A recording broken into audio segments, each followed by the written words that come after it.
হরে কৃষ্ণ। দণ্ডবত প্রণাম সমস্ত ভক্তবৃন্দের চরণে। আমি ক্রমান্বয়ে গঙ্গার মহিমা কীর্তন করছি। ভলিউম 2 খুব মন দিয়ে শ্রবণ করবেন, যেখানে বৃহৎ ধর্মপুরাণে অপূর্ব সুন্দর এক বর্ণনা আছে।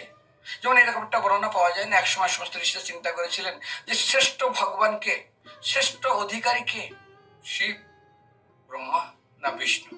ভৃগুমুনি তার পরীক্ষা করেছিলেন। ঠিক এক সময় আরেকটা প্রশ্নের সম্মুখীন হয় সমস্ত ঋষি মনীষীরা, এবং বিশেষ করে আজ ব্রহ্মাকে তারা অনুরোধ করেছেন। আমরা গঙ্গাকে জানি, তিনি স্বয়ং জল ব্রহ্ম ভগবান, তার নিজের শরীর দ্রবাকার হয়ে যায়। তো সেই জন্য বলেন যে স্বয়ং অভিন্ন ভগবান, তনু অভিন্ন ভগবান। তো এই গঙ্গার মহিমা আমরা একটু জানতে চাই। তো আপনি একটু স্বয়ং শিবের কাছে গিয়ে গঙ্গার মহিমা জেনে আমাদেরকে জানাবেন। ব্রহ্মা যখন শিবের কাছে গেলেন কৈলাসে, শিব তখন গঙ্গার আরাধনা এবং সেবায় রত। তিনি অবসর না পেয়ে তিনি চিন্তা করছেন, তাহলে এক কাজ করি, আমি চলে যাই বৈকুণ্ঠে।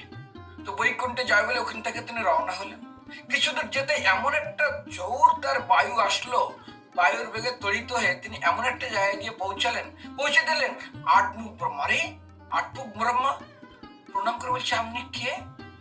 আপনি কি করেন এখানে? আপনি কোন পদে অবস্থিত আছেন? আমরা কি এখানে মহান দায়িত্ব আপনি পালন করছেন? আপনি আমার প্রণাম গ্রহণ করুন। আমি কি আপনার পরিচয় জানতে পারি? আমি একটা বড় আশা নিয়ে এসেছি, কিন্তু জানি না, হঠাৎ করে কৈলাস থেকে আমি বৈকুণ্ঠে যেতে চেয়েছিলাম, কিন্তু এখানে এসে উপস্থিত হলাম। আচ্ছা, আমি যে উদ্দেশ্য নিয়ে এসেছি, আমার প্রশ্নের একটু উত্তর দেবেন। আমি একটু গঙ্গার মহিমা জানতে চাইছি। বলছে, আপনি গঙ্গার মহিমা জানতে চাইছেন? আরে গঙ্গার মহিমা অসীম। আপনি এক কাজ করুন, আপনি যখন বৈকুণ্ঠে যেতে এখানে চলে এসছেন, শুনুন আমার ইতিহাস আমি একটু বলি। আমি না, এই অষ্টমুখ ব্রহ্মা হওয়ার আগে আমি ছিলাম ইঁদুর একটা গৃহস্থের বাড়িতে। একসময় একটা ইঁদুর আমাকে ধরার জন্য একটা বিড়াল আমাকে পিছিয়ে ধাবিত হয়। আমি কোনো উপায় না পেয়ে গঙ্গার জলে আমি ঝাঁপিয়ে পড়ি এবং গঙ্গায় আমার মৃত্যু হয়। এবং মৃত্যুর পরে আমি ডাইরেক্ট অষ্টমুখী ব্রহ্মা হয়ে আজ এই ব্রহ্মাণ্ডে চলে এসেছি এবং এখানকার পরিচালনার কার্য আমি করছি ভগবানের নির্দেশ অনুসারে। আপনি যে উদ্দেশ্য নিয়ে এসেছেন শুনুন, আমি আপনাকে রাস্তা দেখিয়ে দিচ্ছি।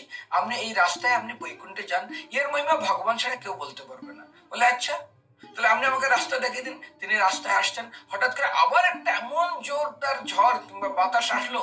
আবার ব্রহ্মা কোথায় যাবে, কোন রাস্তায়, এমন একটা জায়গায় উঠলেন, দেখেন সেটা আরেকটা ব্রহ্মাণ্ড। আরে হঠাৎ ওই ব্রহ্মাণ্ডের যিনি মালিক, তার দেখে 8 মাথা, এটা 16 মাথা। তাকে প্রণাম করলেন তার এবং পরিচয় দিলেন। পরিচয় দেওয়ার বলে বলছে, আমি একটা বড় আশা নিয়ে আসছি। আপনি এখানে কি করেন? আপনার কি নাম? আপনার কি বৃত্তান্ত?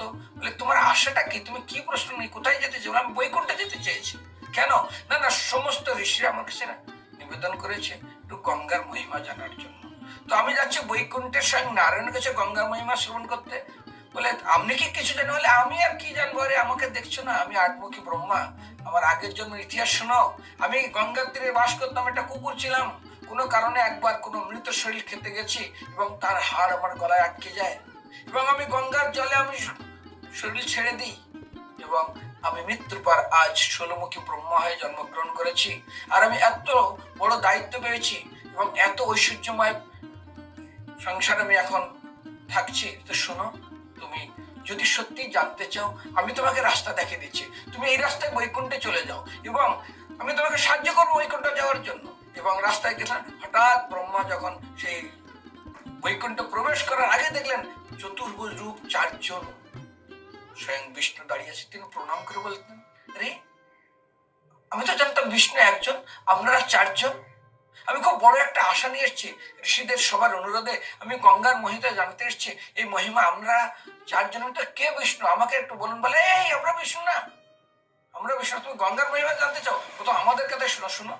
আগের জন্মে আমরা একটা মৃত শরীর গঙ্গায় ভেসে যাচ্ছিল, সেখানে আমরা সেই মৃত শরীরের উপরে পোকা ছিলাম এবং সেই পোকা আমরা ওখান থেকে মৃত শরীর থেকে পড়ে যাই গঙ্গায়। পড়ে যাওয়ার ফলে আমাদের গঙ্গায় মৃত্যু হয়। সঙ্গে সঙ্গে আমরা বৈকুণ্ঠের প্রবেশ করি এবং আমরা বৈকুণ্ঠে সে স্বরূপ মুক্তিপ্রাপ্ত ভগবানের সেবা করি। তো তোমাকে কি বলবো, যদি একটা মৃত ব্যক্তির শরীরে পোকা হয়ে যদি জলে পড়ার পরে স্বয়ং আমরা বৈকুণ্ঠে আসতে পারি, এর থেকে মহিমা তুমি আর কি শুনতে চাও?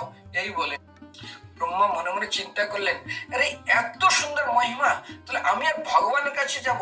এই বলে তিনি চিন্তা করলেন, ঠিক আছে। বলে, শোনো, এই যে গঙ্গার মহিমা অনন্ত, তুমি কোনোদিন বলে শেষ করতে পারবে না। সেই জন্য মহেশ্বর যাকে মস্তকে ধারণ করেন সেই গঙ্গাদেবের নিকটে মনুষ্যগণ এবং ইন্দ্রাদি দেবগণ অতীব তুচ্ছ। এদের কি কথা? যা হতে ব্রহ্মাদের উৎপত্তি হয় সেই গঙ্গাদেবের ত্রিলোকের পরমারাধ্যা অনন্ত গঙ্গার মহিমা সামান্য বলে কে সমাপ্ত করতে পারে? হরে কৃষ্ণ। এরপরে শুনবেন আপনারা এই গঙ্গার মহিমায় মানুষ মৃত্যুর পরে, আমরা মৃত্যুর সময় কি করে গঙ্গার জল মুখে দিই, তার অবশ্যই সদ্গতি হবে। কিন্তু প্রেত আত্মা তিনি গঙ্গায় মরেনি এবং অত্যন্ত পাপিষ্ঠ আত্মা তিনি প্রেত হয়েছে, তারা যদি উদ্ধার হতে পারে তার লীলাটা আমি শোনাবো কিকট দেশের রাজার কাহিনী। হরে কৃষ্ণ।